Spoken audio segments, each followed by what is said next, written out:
नमस्कार, मराठी वर्ग में आपले स्वागत आहे। मैं हूं आपका होस्ट और आज हम हिंदी व्याकरण के एक ऐसे रहस्य पर से पर्दा उठाने वाले हैं जो महाटेट की परीक्षा में आपके नंबर पक्के कर सकता है।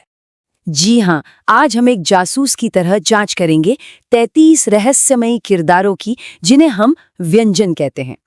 अब देखिए, ये सिर्फ अक्षर नहीं है, ये एक कोड है और अगर महाटेट की परीक्षा में सफलता पानी है तो हमें इस कोड को क्रैक करना ही होगा। तो क्या आप तैयार हैं इस मिशन के लिए? चलिए शुरू करते हैं। ठीक है, तो हमारे सामने है कुल 33 मुख्य संदिग्ध यानी 33 व्यंजन। हमारा मिशन एकदम साफ है, इन सब की पहचान करनी है, इन्हें इनके ग्रुप्स में बांटना है और इनकी हर एक छोटी बड़ी खासियत को समझना है ताकि परीक्षा में इससे जुड़ा एक भी नंबर हाथ से न जाने पाए। अब इतनी बड़ी जांच है तो हमने इसे 3 आसान हिस्सों में बांट दिया है। हम 3 मुख्य संदिग्ध ग्रुप्स की जांच करेंगे। पहला है स्पर्श व्यंजन, दूसरा अंतःस्थ व्यंजन और तीसरा है ऊष्म व्यंजन। समझ लीजिए, यही हमारी जांच का रोड मैप है।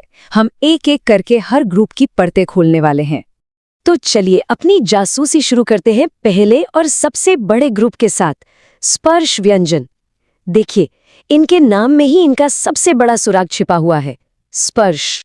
ये वो व्यंजन हैं जिनको बोलते समय हमारी जीभ या होंठ मुंह के अंदर किसी न किसी हिस्से को स्पर्श करते हैं, मतलब छूते हैं, और इस वजह से हवा कुछ पल के लिए रुकती है और फिर एकदम से बाहर निकलती है। जरा क या प बोलकर देखिए, महसूस हुआ वो हल्का सा स्टॉप? बस यही इनकी पहचान है। और सुनिए, इस ग्रुप में कोई 1-2 सदस्य नहीं हैं, बल्कि पूरे 25 सदस्य हैं। अरे 25! ये तो बहुत ज्यादा है। इतने सारे नाम भला याद कैसे रहेंगे? घबराने की बिल्कुल जरूरत नहीं है। देखिए, इन 25 व्यंजनों को बहुत ही साइंटिफिक तरीके से 5-5 के 5 ग्रुप्स में बांटा गया है, जिन्हें वर्ग कहते हैं।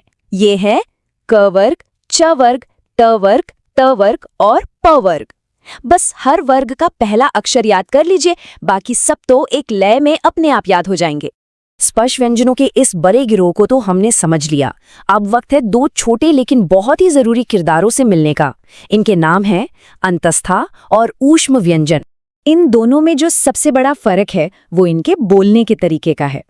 अंतस्थ का उच्चारण आप कह सकते हैं कि स्वरों और व्यंजनों के कहीं बीच में होता है। वहीं ऊष्म व्यंजनों को बोलने में मुंह से हवा एक घर्षण, एक फ्रिक्शन के साथ बाहर आती है। और मजे की बात यह है कि दोनों ही ग्रुप्स में 4-4 सदस्य हैं। ये तो काफी दिलचस्प है। तो फिर वो कौन-कौन से अक्षर हैं जो इन ग्रुप्स में आते हैं? बहुत अच्छा सवाल। तो अंतस्थ व्यंजन है य, र, ल और व। इन्हें अर्ध स्वर भी कहा जाता है क्योंकि ये स्वरों की तरह ही बड़ी आसानी से बोले जाते हैं। हाँ बिल्कुल, जैसे य से यज्ञ, र से रथ, ल से लता और व से वन। इनका उच्चारण सच में बहुत ही स्मूथ है। एकदम सही। और अब आते हैं ऊष्म यानी हमारे हीट सस्पेक्ट्स पर। ये हैं श, श, स और ह। जरा मेरे साथ बोलकर देखिए, श, श, स, ह। महसूस हुई वो हवा की रगड़ और हल्की सी गर्माहट? यही इनकी पहचान है। कमेंट्स में लिखकर बताइए, क्या आपको भी वो ऊष्मा महसूस हुई? अच्छा, 1 मिनट, एक बहुत जरूरी सूचना है। अगर महाटेट के लिए पेडागॉजी की पूरी और अच्छी तैयारी करनी है तो हमारे चैनल पर जो प्लेलिस्ट है उसे देखना बिल्कुल मत भूलिएगा। उसका लिंक हमने नीचे डिस्क्रिप्शन में दे दिया है। ठीक है जासूसों, हमने सारे सुराग इकट्ठे कर लिए हैं। अब समय है असली परीक्षा का। चलिए अब ये देखते हैं कि महाटेट की पिछली परीक्षाओं में इस केस से जुड़े किस तरह के सवाल पूछे गए हैं। तो तैयार हो जाइए हमारी अंतिम पूछताछ के लिए। पहला सवाल आपकी स्क्रीन पर। स्पर्श व्यंजनों की संख्या कितनी है? आपके ऑप्शंस हैं A4, B25, C33 या D5। जल्दी से अपना जवाब नीचे कमेंट्स में लिखिए। देखते हैं सबसे पहले कौन जवाब देता है। और सही जवाब है ऑप्शन बी, 25। जैसा कि हमने देखा था, स्पर्श व्यंजनों के 5 वर्ग हैं और हर वर्ग में 5 व्यंजन, तो 5 गुणा 5 हुए पूरे 25। बहुत बढ़िया। चलिए अब अगला सवाल। इनमें से अंतःस्थ व्यंजन कौन सा है? क, त, व या श? जरा सोचिए, हमने उन इन बिटवीन सस्पेक्ट्स के बारे में क्या पता लगाया था? अपना जवाब कमेंट्स में लॉक कर दीजिए। और इसका सही जवाब है ऑप्शन सी, व। याद है, अंतस्थ व्यंजनों का वो 4 सदस्यों वाला छोटा सा गैंग, य, र, ल और व। इसलिए व हमारा करेक्ट आंसर है। शाबाश, केस वाकई दिलचस्प होता जा रहा है। सवाल नंबर 3, ऊष्म व्यंजन कौन सा है? याद कीजिए उन हीट सस्पेक्ट्स को। आपके ऑप्शंस हैं ल, र, स या न। और इसका सही जवाब है ऑप्शन सी, स। याद है ना वो हवा का घर्षण? श, श, स, ह। ये चारों हमारे ऊष्म व्यंजन हैं। पूछताछ अभी जारी है। अगला सवाल ह के बारे में है। बताइए कि ह किस प्रकार का व्यंजन है? क्या ये स्पर्श है, अंतस्थ है, ऊष्म है या संयुक्त है? जी हाँ, इसका भी सही जवाब है ऑप्शन सी, ऊष्म। ह बोलते समय जो सांस का घर्षण होता है वो बहुत ज्यादा होता है, जिससे ऊष्मा पैदा होती है। इसीलिए तो यह एक ऊष्म व्यंजन है। और ये रहा आज की पूछताछ का आखिरी और सबसे मजेदार सवाल।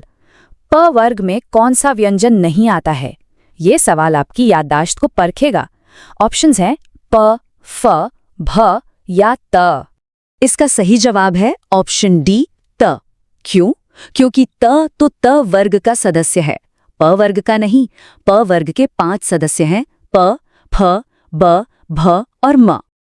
तो इसी के साथ हम 33 व्यंजनों के रहस्य का ये केस सफलतापूर्वक बंद करते हैं।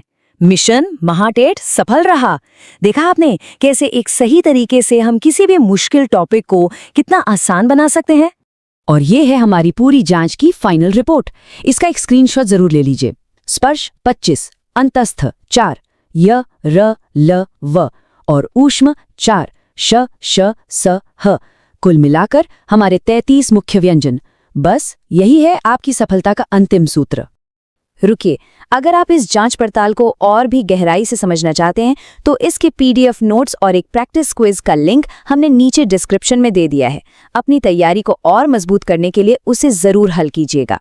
और हाँ, आने वाले ऐसे ही दिलचस्प मामलों से हमेशा अपडेटेड रहने के लिए हमारे WhatsApp और Telegram चैनल को जरूर ज्वाइन करें। उसका लिंक भी आपको डिस्क्रिप्शन में ही मिल जाएगा। अगर आपको हमारी ये जासूसी वाली जांच पड़ताल पसंद आई हो तो इस वीडियो को लाइक करें, अपने दोस्तों के साथ शेयर करें और हमारे चैनल मराठी वर्ग को सब्सक्राइब करना तो बिल्कुल न भूलें। आज हमने व्यंजनों को पहचानना तो सीख लिया, लेकिन एक और बड़ा रहस्य अभी बाकी है कि ये व्यंजन आखिर मुंह के किस हिस्से से बोले जाते हैं। क्या आप इनके उच्चारण स्थान का ये रहस्य सुलझाने के लिए हमारे अगले मिशन में शामिल होने को तैयार हैं? हमें कमेंट्स में जरूर बताइएगा।